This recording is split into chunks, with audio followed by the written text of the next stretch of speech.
discuss about the next thing. ठीक है, drawn from various sources, the Constitution of India has borrowed most of its provision from the constitutions of various other countries, such as Government of India Act 1935. Dr. B.R. Ambedkar proudly acclaimed that Constitution of India has been framed after ransacking. Ransacking मतलब all the known constitutions of the world. यहाँ पर ransacking लिखा हुआ है, actually ransacking होनी चाहिए. आपने देखा हुआ है ना? Ransacking क्या होता है? हम जैसे कुछ आपने कभी ट्रेन वगैरह में गए हो या कहीं ट्रेवल किया है तो वहां पे कुछ रैग पिकर्स होते हैं, रैग पिकर्स देखे? ठीक है, तो वो सैकिंग मतलब एक बोरा सा होता है उनके पास, सैक बोलते हैं उसे. They use to pick the things they want, है ना? अब पूरा कचरा तो नहीं उठाते ना, अब वो कचरा उठ के मतलब मैं ये कह रही हूँ, वो रैक पिकिंग करते वक्त वो क्या करते हैं, जो उनको जरूरत है, जैसे प्लास्टिक है या फिर जो उनको जरूरत है जिसको बेचकर उनको मनी मिलेगी, उसी तरीके से हम इंडियंस ने, हमारी जो कॉन्स्टिट्यूएंट असेंबली थी, उन्होंने जो चीज हमें जरूरत थी हमने उसी को रैक पिकिंग किया. ठीक है, and the important things were sacked into our bag of constitution. समझ आए? या तो इसे बोरोइंग कह लो या फिर से ransacking of all the constitution of the world कह सकते हैं.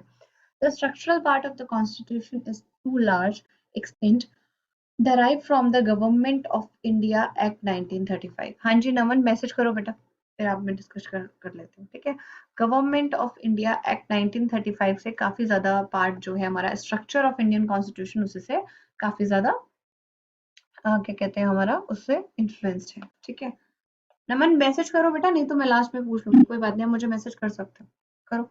ठीक है, नेक्स्ट हम करते हैं philosophical part of the constitution, the fundamental rights and the directive principle of a state policy. ठीक है, derive their inspiration from the American and Irish constitutions respectively. ठीक है, हमने फंडामेंटल राइट्स जो हैं, जो कि हमारे पार्ट 3 ऑफ द कॉन्स्टिट्यूशन में एग्जिस्ट करते हैं, it is taken from the America, USA के कॉन्स्टिट्यूशन से लिखा. यूएसए में से बोला जाता है फंडामेंटल राइट्स को बिल ऑफ राइट्स. क्या कहते हैं हम? बिल ऑफ राइट्स कहते हैं. ठीक है, आयरिश कॉन्स्टिट्यूशन से हमने directive principles of state policy ली, जिसको हम शॉर्ट में लिख सकते हैं DPSP. DPSP is not in your syllabus, तो मैं इसको इतना डिस्कस नहीं करूंगी, बस इतना बताऊंगी. दीज आर सम प्रिंसिपल्स, उस पर बेस्ड ही हम किसी लॉ या रेगुलेशन को बनाते हैं. समझ आए? These are such principles like directive principles of state policy actually किस पर बेस्ड है?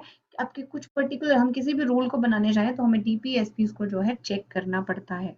The political part of the constitution, the principle of cabinet government and the relations between the executive and legislative have been largely drawn from British constitution.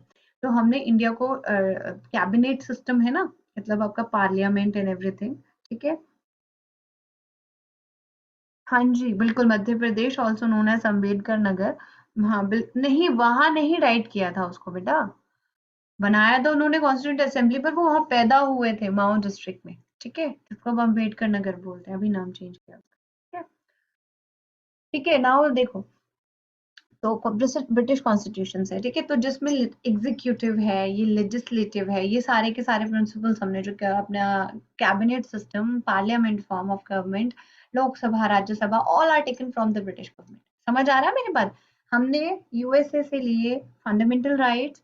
DPSP we have taken from Irish constitution. Then the British constitution gave us the parliamentary form of government, cabinet system, and other relation between the executive and the executive and what we call it legislative. ठीक है, no Nagpur में नहीं. ठीक है, अब देखिए, other provisions of constitution have been drawn from the different countries like constitutions of Canada, Australia, Germany, USSR, now Russia बोलते हैं इसे, France, south Africa, Japan and so on. ठीक है, ये सारे के सारे डिफरेंट कंट्रीज है. Canada, Australia, Germany, USSR and Russia, France etcetera. ठीक है, और most profound influence and the material source of Constitution of India is Government of India Act 1935. और Government of India Act किसने दिया था बेटा? ब्रिटिश गवर्नमेंट ने हमें ये वाला एक्ट दिया था. तो हमारा सारा का सारा जो इन्फ्लुएंस है वो एक्चुअली हमारा ब्रिटिश गवर्नमेंट की वजह से ही है। The federal scheme, judiciary, governors, emergency power, the public service commission and the most administrative details are drawn from this act. Very important, ठीक है। जुडिशरी का कॉन्सेप्ट, फेडरल स्कीम का कॉन्सेप्ट, इमरजेंसी पावर का, public service commission का, the most administrative details जो भी है वो सारी की सारी हमने इस वाले एक्ट से जो है ली है, पास की है। पूरा वीडियो देखने के लिए और लेटेस्ट एग्जाम अपडेट्स जानने के लिए डाउनलोड करें कैरियर डिफेंस स्कूल का एंड्रॉयड ऐप।